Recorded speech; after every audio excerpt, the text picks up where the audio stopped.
याद रखिए, ये वही पाकिस्तानी सेना है जिसकी नाक के नीचे ओसामा बिन लादेन सालों तक एबटाबाद में छिपा रहा और फिर भी अमेरिका उसे नजरअंदाज करता रहा। भारत के विदेश मंत्री का यह बयान सिर्फ पाकिस्तान के लिए नहीं, बल्कि अमेरिका को उसकी भूली यादें दिलाने के लिए था। आज जब वॉशिंगटन और इस्लामाबाद फिर से करीब आ रहे हैं, तब भारत ने साफ कर दिया है कि इतिहास की अनदेखी करना अमेरिका की पुरानी आदत है। नमस्कार, आप देख रहे हैं दैनिक जागरण एक्सप्लेनर और मैं हूं आपके साथ में सुरभि लवानिया। डोनाल्ड ट्रंप के दोबारा राष्ट्रपति बनते ही पूरी दुनिया हलचल में है। भारत पर 50% टैरिफ का ऐलान, रूसी तेल आयात पर सवाल और पाकिस्तान के साथ बढ़ती नजदीकियां, इन सब ने भारत अमेरिका रिश्तों पर एक नया दबाव बना दिया है। लेकिन सवाल यही है, क्या यह रिश्ता सिर्फ राजनीति का एक मोहरा है या फिर सचमुच 21वीं सदी का सबसे मजबूत लोकतांत्रिक गठबंधन, या फिर अमेरिका के भीतर सालों पुराने घाव की कसक कहीं न कहीं आज भी हरी है और हमारा रिश्ता अमेरिका के साथ फ्रेनेमी जैसा एक रिश्ता है, यानी कि फ्रेंड्स एंड एनिमी बोथ। बात अगर इतिहास की जाए तो भारत और अमेरिका की कहानी आजादी के तुरंत बाद शुरू हुई। सन 1949 में नेहरू और अमेरिकी राष्ट्रपति ट्रूमैन से मुलाकात। लेकिन उस दौर में दुनिया दो हिस्सों में बटी थी, सोवियत संघ और अमेरिका। अमेरिका चाहता था भारत उसके खेमे में आए, लेकिन नेहरू ने गुट निरपेक्ष आंदोलन की एक नींव रखी। दो महाशक्तियों, कम्युनिस्ट सोवियत संघ और पूंजीवादी अमेरिका के बीच एक वैचारिक युद्ध चल रहा था। गुट निरपेक्ष आंदोलन ऐसे समय में शुरू हुआ जब बहुत से देश उपनिवेशवाद से आजाद हो रहे थे और दुनिया में अपनी एक नई पहचान बना रहे थे। भारत भी इनमें से एक देश था। साल 1955 से पहले भी आजादी और तटस्थता की बात होती थी, लेकिन ज्यादातर इतिहासकार मानते हैं कि गुट निरपेक्षता की दिशा में पहला बड़ा कदम वांडोंग सम्मेलन यानी कि 1955 में हुआ था। इस सम्मेलन में भारत के प्रधानमंत्री जवाहरलाल नेहरू, अब्दुल नासिर, सुकर्णो और मार्शल टीटो जैसे नेताओं ने हिस्सा लिया। इस दौरान विश्व शांति और सहयोग बढ़ाने का ऐलान भी किया गया और शायद यही वजह थी कि भारत और पाकिस्तान के रिश्तों में दूरी आ गई और पाकिस्तान अमेरिका का करीबी बन गया। इंदिरा गांधी के दौर की बात करें तो 1971 में पाकिस्तान के खिलाफ युद्ध में अमेरिका ने खुलकर पाकिस्तान का साथ दिया।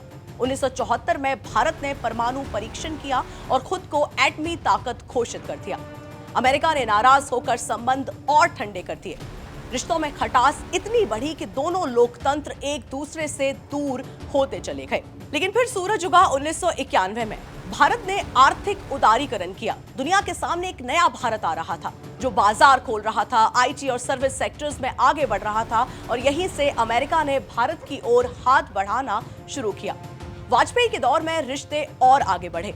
साल 2000 में वाजपेयी और राष्ट्रपति जॉर्ज बुश के बीच हुई मुलाकातों ने साझेदारी को एक नया रंग दिया। और फिर आया साल 2004 का समय, मनमोहन सिंह का दौर, जहां असैनिक परमाणु समझौता हुआ। यह करार भारत अमेरिका रिश्तों का एक टर्निंग पॉइंट था। साल 2014 के बाद नरेंद्र मोदी ने इन रिश्तों को और नई ऊंचाई दी। क्वाड, टेक्नोलॉजी, 5G, रक्षा सौदे और निवेश। भारत और अमेरिका की साझेदारी लगातार गहराती गई। अमेरिका पाकिस्तान से दूर और चीन से डी रिस्किंग की ओर बढ़ गया। ऐसे में भारत उसके लिए सबसे भरोसेमंद साझेदार बनता गया। लेकिन साझेदारी की इस चमक के बीच दरारें अभी भी दिखती हैं। अमेरिका भारत पर टैरिफ लगाता है, रूस से तेल खरीदने पर सवाल उठाता है, वहीं चीन और यूरोप पर वही सवाल नहीं करता। और शायद यही है अमेरिकी राजनीति की दोहरे मापदंडों वाली सच्चाई। जयशंकर ने साफ कहा, भारत अपने राष्ट्रीय हितों के साथ किसी भी तीसरे देश की मध्यस्थता स्वीकार नहीं करेगा। पाकिस्तान और आतंकवाद को लेकर भारत का रुख स्पष्ट है और समझौता कोई नहीं है। भारत की स्ट्रैटेजिक ऑटोनॉमी की नीति अमेरिका और पश्चिमी देशों को चुभ रही है। स्ट्रैटेजिक ऑटोनॉमी का मतलब है कि भारत खुद को किसी खेमे में नहीं बांधेगा और अपने राष्ट्रीय हितों के हिसाब से सभी देशों से बात करेगा। वहीं साल 2024 में रूस और यूक्रेन के युद्ध को लेकर भारत के रवैये पर आपत्ति जताते हुए भारत में अमेरिका के राजदूत एरिक गारसेटी ने कहा था कि संघर्ष के दौरान स्ट्रैटेजिक ऑटोनॉमी नाम की कोई चीज नहीं होती है। संकट के समय भारत और अमेरिका को विश्वसनीय सहयोगी की तरह मिलकर काम करना चाहिए। रूस यूक्रेन संघर्ष के दौरान अमेरिका और यूरोप इस बात से असहज थे कि भारत ने रूस के हमले की निंदा नहीं की और वह उससे तेल खरीद रहा है। अमेरिका को भारत और रूस के रक्षा संबंधों से भी दिक्कत है। अमेरिका को एशिया में चीन के बढ़ते प्रभाव को संतुलित करने के लिए भारत की जरूरत है। चीन एक जटिल पड़ोसी देश है। 2020 में गलवान में चीन और भारत की सेनाओं के बीच घातक झड़प हो चुकी है। उस समय अमेरिका ने सैटेलाइट और दूसरी खुफिया मदद भी भारत को मुहैया कराई थी। ऐसे में भारत को भी चीन के खिलाफ संघर्ष की सूरत में अमेरिका की जरूरत है। अब समस्या यह है कि अमेरिका चीन के खिलाफ भारत का इस्तेमाल करना चाहता है, खासकर हिंद प्रशांत क्षेत्र में। इस क्षेत्र में चीन की गतिविधियों पर अंकुश लगाने के लिए अमेरिका की पहल पर क्वाड नामक संगठन भी बना है। इसमें अमेरिका, ऑस्ट्रेलिया और जापान के साथ भारत भी है। चीन इसे अपने खिलाफ खेमेबंदी के तौर पर देखता है। हालांकि भारत क्वाड को सैन्य गठबंधन का रूप देने के खिलाफ है। वहीं अब जानते हैं तालिबान का पितामह रहा है अमेरिका। अमेरिका अपने हितों के लिए किस हद तक जा सकता है, इसका एक दूसरा बड़ा उदाहरण अफगानिस्तान का तालिबान है। सोवियत संघ की सेनाएं 1979 में कम्युनिस्ट सरकार के समर्थन में अफगानिस्तान में घुसी थी। अमेरिका ने सोवियत संघ को हराने के लिए स्थानीय गुरिल्ला लड़ाकों और पाकिस्तान के मदरसों में पढ़ रहे छात्रों की प्रशिक्षण और उसको हथियार दिए। बाद में इन्हीं मुजाहिदीन ने काबुल की सत्ता पर कब्जा कर लिया। इनको आज दुनिया तालिबान के नाम से जानती है। यह वही दौर था जब पाकिस्तान ने इस्लामी आतंकवाद को पालना पोसना शुरू किया और बाद में इनका इस्तेमाल एक नीति के तहत भारत के खिलाफ किया।